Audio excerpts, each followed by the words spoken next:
Thank you very much, Secretary General. Now, let me turn to one of our young peace builders from Afghanistan, Mohammed Yahya Qanie. Yahya, there are a lot of policymakers that are joining us virtually today. Can you please elaborate a little bit more on how meaningful and inclusive processes be created so young people can play an active and positive role in peace processes at the country level?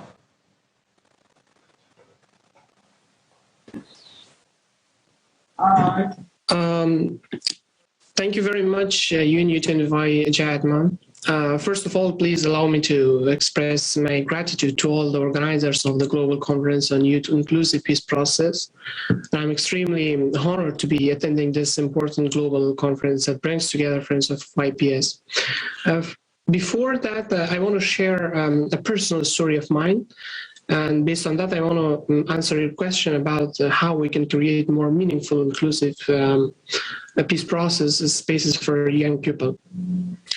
In early 2020, I co-founded the National Youth Consensus for Peace, the first and largest coalition of more than 214 national organizations in Afghanistan, in response to the lack of spaces for meaningful participation of young people in the peace process. In fact, we made a lot of progress at the consensus. We presented the first national youth resolution, lobbied with the international community, engaged the grassroots, and built regional partners. Make no mistake, it wasn't simple at all. We had no budget, no physical office, and we were working in the wake of a spike in targeted assassinations. Even at one point, a group of our members in Badakhshan province of Afghanistan were conversing with me about peace in the heart of an active war. During the entire discussion, I could hear the roars of gunfire and explosion in the background. But there was one hope, one driving force among all of us, and that was the hope. The same hope I had and I have while leaving Afghanistan. With that said, following the failure of Afghan peace process and collapse of the government on August 13, 2021, I boarded the last flight out of Afghanistan to Qatar, then Germany, and finally to the United States, thanks to the incredible people who have been supporting me this entire time. But when I left Afghanistan with a backpack, leaving my pupil, the consensus, my family, and all dreams behind, I hope that one hope to save my life and continue my cause for healing the wounds of my country. I was living in a limbo and moved during the past 4 months.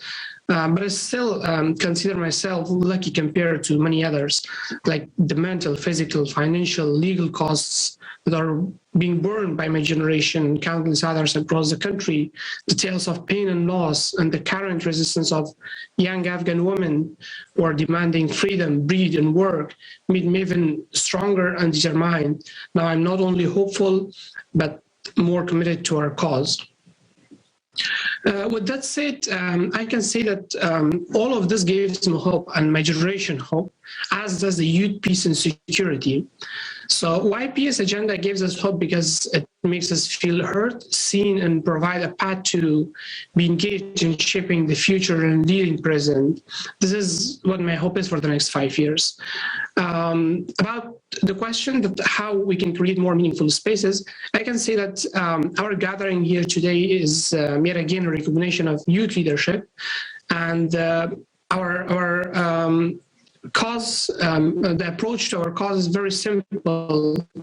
We can empower youth, we can create spaces for them by empowering them, consulting with them, and providing them the spaces to be engaged directly in decision makings.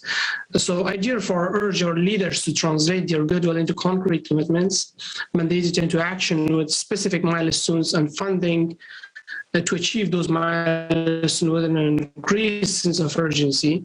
This is very important, in fact, because while we have a strong UN resolutions, they're clear and very strong, we still need national level commitments from the governments that can come from a national framework or a national action plan that can allow young people to be engaged in country level and regional level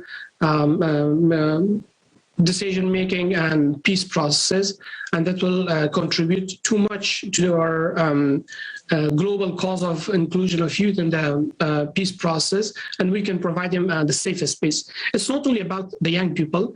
I can share a great aspect to our leaders as well, and I'm asking them to think of their own legacy leaving behind and how they should be remembered by young people who are struggling today around the world.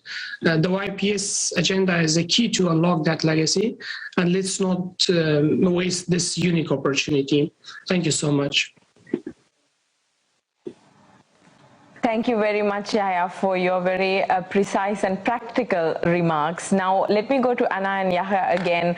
In 30 seconds, I would like both of you to tell our policymakers and fellow young people in the virtual conference today, what do you hope to take out, or what do you hope will be concrete results that will be coming out of 2 days of this high-level global conference on youth-inclusive peace processes?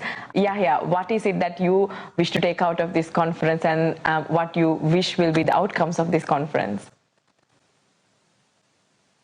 Once again, thank you so much. Well, honestly, we all have many hopes and expectations. Personally, I would like to hear how other different countries are currently implementing the youth peace and security agenda, and how young people, especially in grassroots levels, have been involved in its implementation. Besides, I'm expecting to have, and I'm hoping to have, new member states' commitments on implementing YPS agenda. That's very important for us. Like Afghan young men and women across the world, young people are actively working to make a change and support peace building and peace process. And they're calling for a more formal recognition of their efforts and leadership in the ongoing peace negotiations and decision makings. To emphasize for implementing our previous commitments and making new ones, we don't need to redefine the inclusion, or we don't need to start from scratches. As I stated earlier, there are already existing YPS coalitions, and we have a strong UN resolutions, which makes our milestones easier to achieve. Thank you very much, Yahya. So Yahya wishes to take out of this conference more commitments and concrete commitments by member states and sharing of lessons learned. Thank you very much to our distinguished panel of speakers for joining us today this morning from morning in New York to kickstart our conversation. Dear young people, excellencies, colleagues, we've come now to the end of the official opening segment of the program, and I hope that you found inspiration and hope in the interventions of our speakers.